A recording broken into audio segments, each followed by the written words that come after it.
The devolution conference may be over. Tens of millions of shillings worth of taxpayers' money spent, but the demands of tangible fruits of the tens of millions of shillings worth of the forum that took place in Eldoret last week stand. It surely cannot be that there were hundreds of leaders who went and sat for hours on end in high-level meetings and breakaway sessions. Then what Wananchi get are reports that are only a reality to the printers and not to them. Kenyans are constantly demanding to enjoy the fruits of devolution, the one that grew off the seed planted by those who put together the Constitution.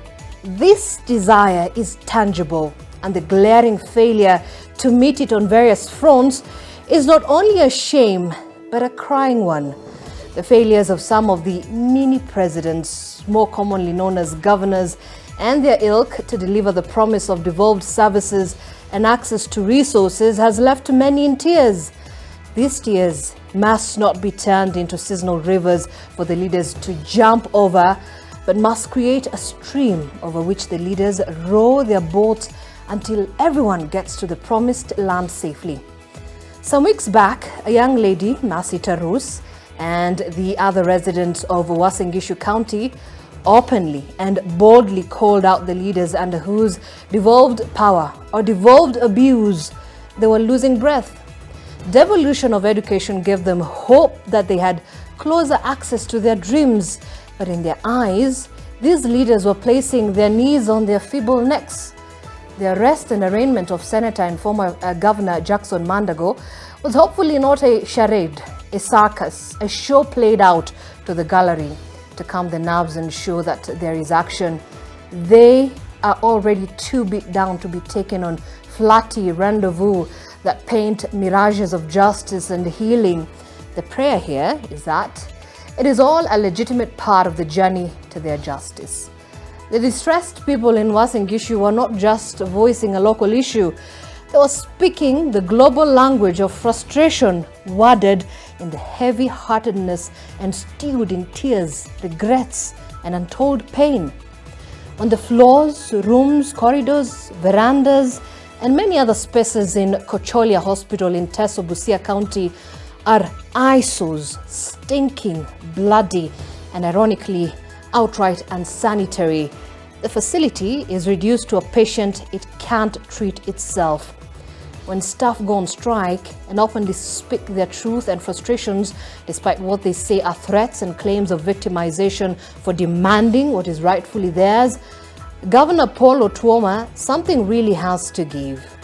And it should not be the health workers giving their lives and dignity to be subjected to what feels like punishment. The resolutions at the conference must speak to the issues of Wananchi and by way of action, not just by compilation into a list articulately read out during a live televised event. Otherwise, the forums remain an extravagant expedition for the rich and an insult to the sweat of the taxpayers whose monies have been used to make it happen.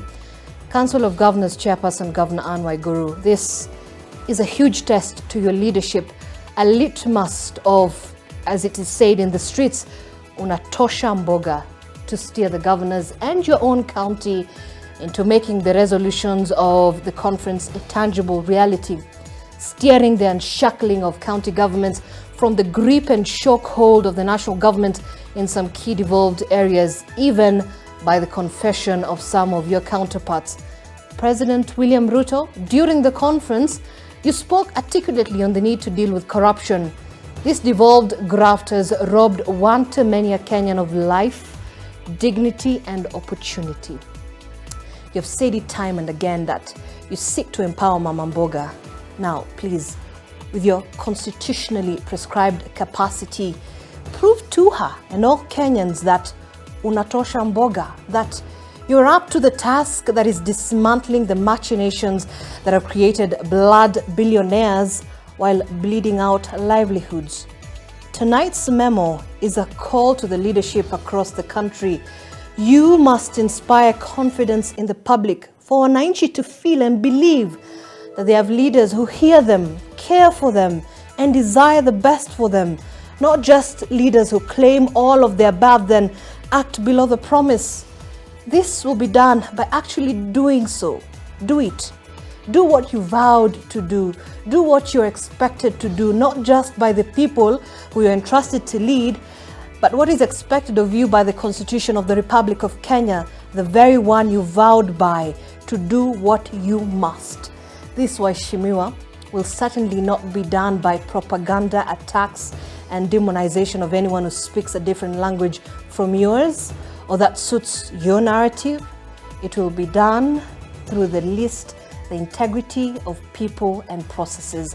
That Kenyans hired you means that they're not just asking for those desired results, they're demanding for them.